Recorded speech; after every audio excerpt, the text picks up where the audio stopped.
Hey caners worldwide, let's talk about non-dominant side cane training. What I'm referring to is, for instance, if you're like most of the population, you're right-handed, maybe you shy away from training that left side. You just don't feel comfortable with it. And so you start training with that cane and you're getting so good with that right hand. And for instance, here at the training center, we'll say, okay, switch.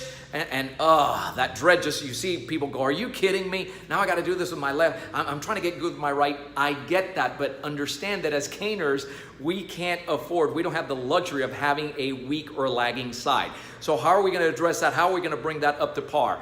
The way you do it is you work it into your training sessions. And you've heard me say many times before that more is not better when it comes to training.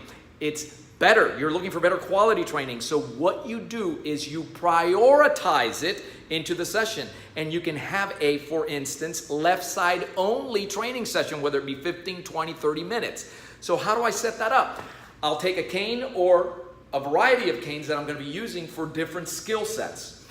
I may find myself here picking up everything I'm going to do from the way I pick up. So if it's leaning up against a chair or a wall, that is part of the training. Keep in mind that you may be engaged here and you go to reach and it's with your left hand side, so you want to practice that, and now you go into power shot range mode into the bag. You set it down.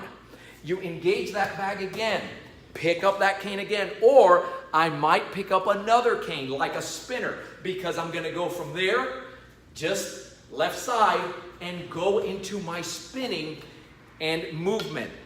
I may then go into a fatigue and fight situation. So those of you that are familiar with our Cobra Cane Self-Defense 10-week academy at Cane Self-Defense University, you know that we'll choose an exercise, say it's push-ups, modified push-ups, it might be you're doing sit-ups, abdominal work. Focus on what you can do, not on what you can't do. Circumvent, right, if you have an injury or limitations, and after I do that, I get back up and I pick up that cane again and I get to work with it. I set it down, and all of a sudden I may find myself working on the skill set for combative cane spinning, and then I'm working on my footwork as I go with it. Those of you that train combat cane spinning, when you have it on your right side, your footwork tends to shift a little bit when you move to your left, because your brain is trying to figure this out.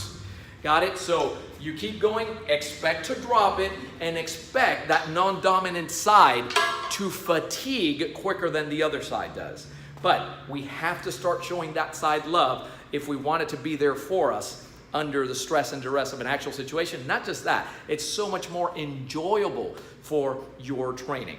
Guys, my staff and I are here to serve. We're always at 800-289-8188. By the way that you get a head start on this, if you're just starting off, is it's real simple. Whatever you do to your right side, just do it to your left with a cane. It's a real simple concept.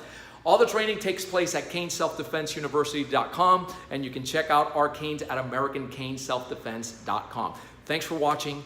Keep caning. If you're new to this, just hit the subscribe button so you don't miss out on anything.